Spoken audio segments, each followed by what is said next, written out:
recently learned about the Cooperative Extension Service. Kevin Cam, Orange County's Extension Director, is here to explain more about the Extension Service and its history and its importance to the community.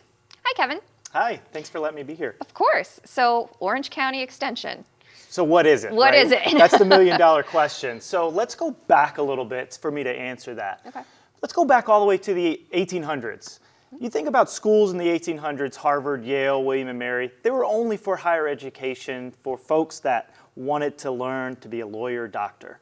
But at that time, more and more people wanted to learn about agriculture and taking care of their family and the farms. So more pressure went on to the government.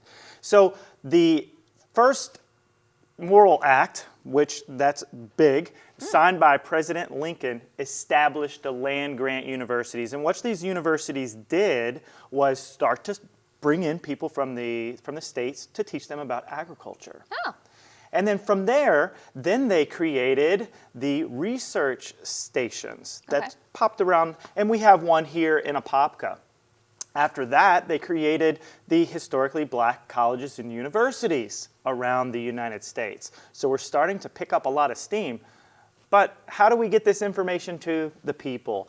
Then in 1914, they created the Smith-Lever Act, which established cooperative extension. So what that is, it gave us our jobs. We're getting the information of all of this great stuff and putting it into local communities. So that was a federal act? Yes. Okay. Yes, Cooperative Extension, believe it or not, is a 3-governmental tier agency. No wonder the name is so long. That's right. And they all get along too, which is very rare in today's day and age. So I like to illustrate the relationship of cooperative extension and how it really works. I see what you've done there. You brought an extension cord. No pun intended, or pun intended. So the extension cord, I want you to think of the extension cord part as being an extension of the university. And when I say university, the University of Florida, as well as Florida A&M University. Okay, so those two are together. Those two are together, and that is the administrative area of cooperative extension here in Florida. Okay. So we have the 2 prongs here, and then the 1 prong in the bottom. We all know that when we plug this in, information or electricity goes through, okay? So I want you to think of, when we plug this into the wall, all of this information from the researchers to make our lives a little bit better in the community go through this cord.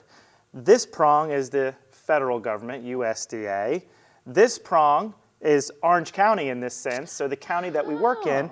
And this prong, which is the ground, is us. We're the boots on the ground. So we take all of this information and partner with these folks, and we deliver information to folks to make their lives I'm a little glad you bit brought better. that, because that makes it a lot easier to understand, It does, honestly. it does. I like teaching with visual cues, and that's what it is. But you think of University of Florida, it's one of the top 10 researched institutions in the United States. With all of this great information, we're very lucky to be a part of this, and we're scattered around all of Florida. We're located in every single county, and each county has different kind of agents. Yes. What is the mission? Like, what is the mission behind? Basically, the mission is to help people's lives improve. Oh. And that is of the whole gamut. You know, Extension's been through the Great Depression. Extension's been through the Civil Rights era. And we've been very nimble and we've been adaptive. And I think now we've been through the COVID area. But we have a lot of different program areas in Extension. One, our youth development arm, which is 4-H. Another one is family consumer sciences. So it's more home demonstration, food preservation, financial management. Then we have the agricultural, natural resources, and horticulture, which we have making your grass grow, identification of plants and diseases and insects. How to get butterflies into your garden. Correct, correct. Increasing yield from what you plant out into a field. And then lastly is the sort of the community resource development. When we go out and we do leadership, we really strengthen community. So, wow. Yeah. Well, I think that's a great place to pause. I thank you so much for joining us today and giving me the background on Extension, because I had no idea, and I'm sure I'm not alone in this. So if you would like more information about Orange County Extension, you could visit the website at the bottom of the screen. Thanks, Kevin. Thank you.